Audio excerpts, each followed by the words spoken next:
good afternoon, and welcome to I Am Woman, Hear Me Roar, cross-class discussion program on the effects of feminism on Wellesley graduates from 1960 to 2000. My name is Beatrice Wolfner Nessen, and I'm a member of the class of 1960.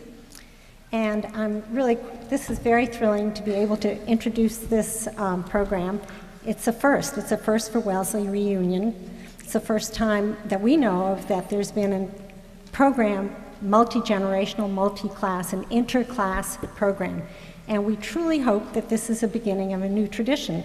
And I've already talked to a couple of people, and I said, you know, 1960 has some interesting panel discussions tomorrow. Come on. So, you know, we don't have to stay in our own classes. We should, as much fun as it is. But there's a lot to be said amongst all of us. Feminism, you know, it began probably with the suffragettes. And I know that there was a lot of progress made in the 40s and particularly the 50s. That was a hard time. Post-war, expectations were different, but women were still trying to break into the men's world, into professional career. And some of our Wellesley 1950 people have even published a very poignant and powerful little booklet about their classmates' accomplishments. Basically, we've all built on the progress of previous generations, and we hope that that will continue because there's a lot to be accomplished still. But the big change came in 1970, really, and our class, the class of 1960, was kind of on the cusp. We were no longer the 1950 post-war women, and there were stirrings, and so we think that it was the beginning. And actually, Gail Collins has written a very good book. It's called When Everything Changed, The Amazing Journey of Women from 1960 to Present. And what's really interesting, she talks about the 1970s as being the major turning point, and she attributes 3 factors to that. One was economic. People realized they needed a two-income family to maintain the standard of living that they were accustomed to. And then there was the pill and the sexual revolution and freedom that that brought. And third of all, which I found really interesting, was that the civil rights movement provided an example and ideas and a stimulus to the women's liberation movement of the 70s. So it's just coincidence that she happened to write a book after we had already chosen this panel, and that was very nice of her. We're very fortunate today to have as our moderator Phoebe Kazdin Schnitzer, also from the class of 60. She's a clinical psychologist who's done a great deal of work on women's issues and research in the field. We have representatives from the classes of 60, 70, 80, 90, and 2000, and they're going to introduce themselves shortly, so I won't bother. And we hope that you'll enjoy this. We want you to participate, to continue on. And with that, I'm going to turn the panel on with Phoebe at the helm. I wanted to, first of all, thank you so much. For me, it's an honor and a pleasure to be part of this panel, but I was hoping that the audience would join me in expressing our appreciation to you for coming up with this idea in the first place, and for implementing it so effectively. Thank you very much for doing that. My pleasure entirely. Okay. All right, I'm going to take just a couple of minutes to share with you a little bit about the preparation for this afternoon. The panelists here were tapped by their class presidents or by their reunion chairs. That means they were not chosen because they were typical representatives of their class. Who knows what that means anyway? If you think for a moment what might have been involved in trying to achieve that end, you can well imagine what a daunting undertaking that would have been. We did have some statistics made available to us, and I want to particularly thank Susan Challenger, who's the Executive Director of the Wellesley College Alumni Association, and Dr. Anique Mansfield, who's the Acting Director of the Office of Institutional Research, because both of these wonderful women searched out and made available to us surveys that were actually done at the college in 2000 and 2005. The trouble is that they had their own agenda, and the questions asked didn't necessarily provide us with the kind of information that would have allowed us, for example, to know what proportion of the class of 1960 married within the first 2 years of graduation, when they had their children, how many children, and so forth, as contrasted with members of the class of 2000. We just weren't able to get a hold of that data. There's a doctoral dissertation out there for somebody who wants to research it at some point, or at the very least, a Wellesley College senior honors thesis, but we didn't do it for this.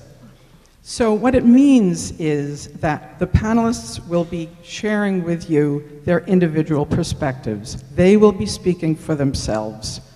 That said, all of us here are very aware and very respectful of the wide range of experience that exists within each class.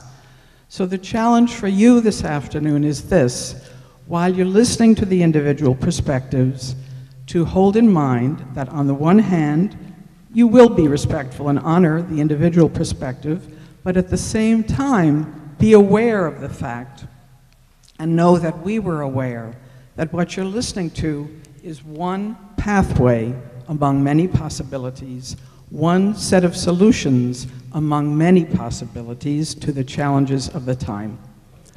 Participating in this panel and its preparation made quite an impact on all of us. We got together in April because we wanted to meet each other. We had our Kansas person there on speakerphone. And what we did was to plot out what the best format would be for this afternoon, and we came up with 3 things. First of all, we want to share with you what the experience at Wellesley was like during each era. Then we want to talk about what happened postgraduate, how the goals, the hopes and dreams, if you will, that were formulated during the undergraduate years evolved after graduation, what challenges were met, what supports became crucial. And finally, and this was the most impassioned part of our conversation in April, we thought about what message we would want to give to the young Wellesley women of today. Now that's an intergenerational task right there. And we spent time wondering about how each generation can help each other, how we can help one another. It became immediately apparent to us that it's never a question of elders imparting wisdom to youth. I suspect you've all discovered that in your lives already. You know that. What we came to was the importance of two-way listening and two-way learning and the mutual caring that comes as a result of that. So in this spirit of recognizing the power of intergenerational conversation, we offer you this panel this afternoon. Now, I hope that you picked up index cards on the way in. We will have a question and answer period. We're not going to take questions from the floor. So please, as we go along, jot down your comments and your questions, and we'll have helpers who will be picking them up. And I'm also going to ask you to take advantage of the opportunity with those index cards to put down your own message to today's young women, or perhaps a question for today's classes. Okay? So now we'll start with the introductions. Everybody's going to go down the line and introduce themselves and talk a little bit about their experience at Wellesley. Then we'll have open discussion among the panelists, and finally we'll have our question and answers. Ellen, may we start with you, please? Okay. My name is Ellen Silber, formerly Ellen Schnitzer. I live in the Bronx. I'm currently the director of Mentoring Latinas, a program for adolescent Latinas. I was at Wellesley from 1956 to 1960 and lived in Homestead for 1 year, which is now demolished, I believe, and Claflin. I majored in philosophy with a strong minor in French. I walked onto the Wellesley campus in the fall of 1956, a very confident student, having graduated 6th in a class of 500 from a public high school. I left Wellesley in 1960, feeling just about average. Have you had that feeling? But my excellent Wellesley education has stood me in good stead. I certainly had no plans to fulfill the wishes of the faculty that I go to graduate school. At the time, I had one goal: finding Mr. Right. I remember a group of us reading Virginia Woolf's To the Lighthouse. Woolf's main character, Mrs. Ramsay, showed us that to be good wives, we must devote all of ourselves to maintaining the ego strength of our husbands, no matter what the cost to our own energy and creativity. Believe it or not, this appealed to a number of us. In Claflin, sitting up late on Saturday nights, dissecting the date of the evening with my friends, what he wore, what we said to each other, how he treated us, and how far he tried to go, was far more interesting than time spent with a man could ever be.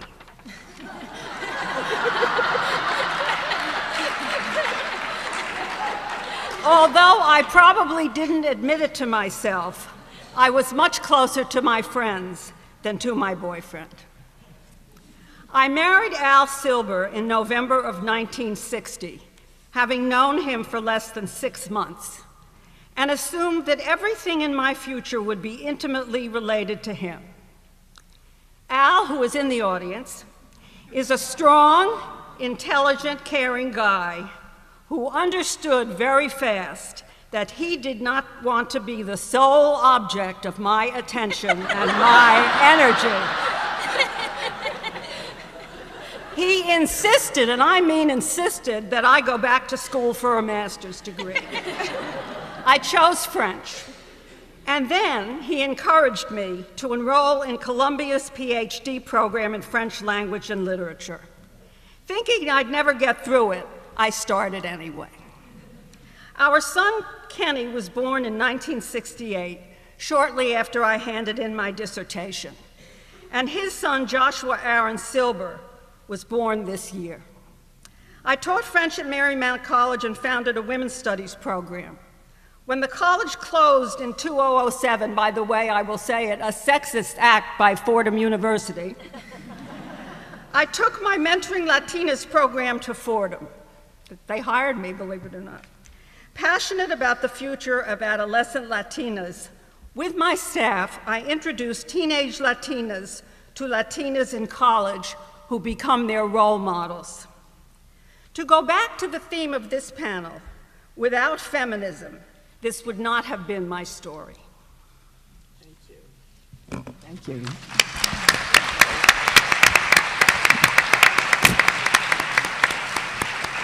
Margaret.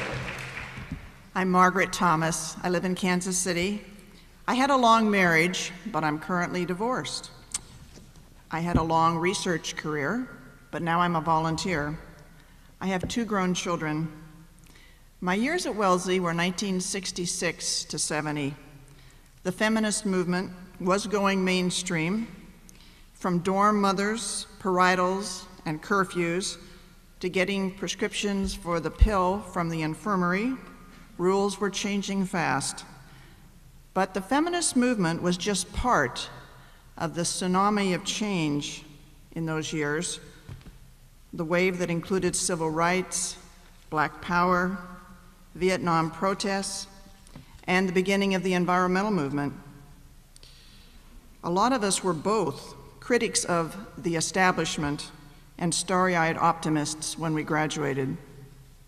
Looking back, I don't think I gave much thought to the difficult choices I would face between motherhood and career, for example. The message I got from Wellesley was to go forth and serve, and that suited me. It's what I had been planning to do. I arrived from North Idaho, certain I wanted to become a biology major and work in natural resources.